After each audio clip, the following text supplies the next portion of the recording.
បាទជម្រាបសួរបងប្អូនអ្នកនរគ្នាជម្រាបសួរបងប្អូនអ្នកនរគ្នាខានចេញវីដេអូយូរហើយថ្ងៃនេះអត់មាននិយាយតាក់ទងនឹងមន់ទេតែតាក់ទងនឹង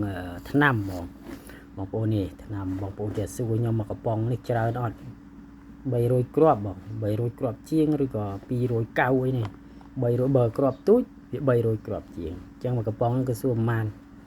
គឺតម្លៃ50000រួមនឹងថ្លៃផ្ញើតែម្ដងតម្លៃ50000រួមថ្លៃផ្ញើហើយគាត់សួរថាប្រើបានច្រើនអត់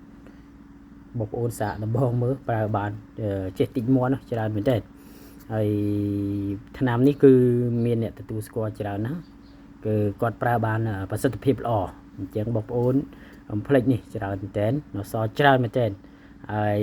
បងប្អូនខ្លះថាថែឲ្យមិនដឹងថាគាត់យកទៅប្រកួតឯណាគេហៅថាមេឃកំពុងតែភ្លៀងវាគង់តែស្រឡះទេវាអត់ភ្លៀងរហូតទេអាចស្រឡះវិញអញ្ចឹងណាមេឃវាមិនអាចភ្លៀងរហូតទេវាអាចស្រឡះវិញអានេះជាពាក្យផ្ទុយជាពាក្យធម្មតាអញ្ចឹងណាអញ្ចឹងបងប្អូនមកវ៉ែបងប្អូនមកមើលថ្នាំច្រើនបងប្អូននេះបងប្អូនថ្នាំច្រើនមែនតើសល់ច្រើនណាបងប្អូននេះថ្នាំយើងគឺផលិតដោយដៃខ្ញុំសុទ្ធសាធគឺធុធាតុដើមនេះគឺធម្មជាតិយើងឯងមានអីទេធម្មជាតិយើងឯងគ្រាន់តែធម្មជាតិរបស់យើងវាមានតម្លៃថ្លៃខ្លះអានេះគឺមានថ្នាំពិសេសនៅក្នុងនឹងទៀតបងប្អូនមិនមែនជាលក្ខណៈមួយមុខពីរមុខទេគឺប្រហែលជា30មុខគ្រាន់តែថ្នាំហ្នឹងគឺជំនួយ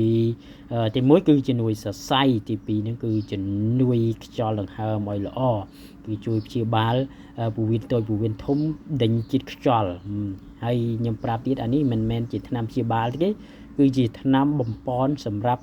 ថែមាន់ឲ្យមានកម្លាំងកំហែងល្អនឹងក្នុងការប្រកួតមានមុខមុតក្នុងការប្រកួតតែម្ដងហើយជំនួយពោះវៀននេះគឺសរសៃរឹងមាំល្អដេញកុំឲ្យមាន់ហ្នឹងហើមពោះតាមមាន់អត់ហើមពោះហ្នឹងគឺមាន់ហ្នឹងគឺវាមានអារម្មណ៍ដាក់ចិត្តប្រកួតច្រើនអញ្ចឹងអរគុណច្រើនបងប្អូន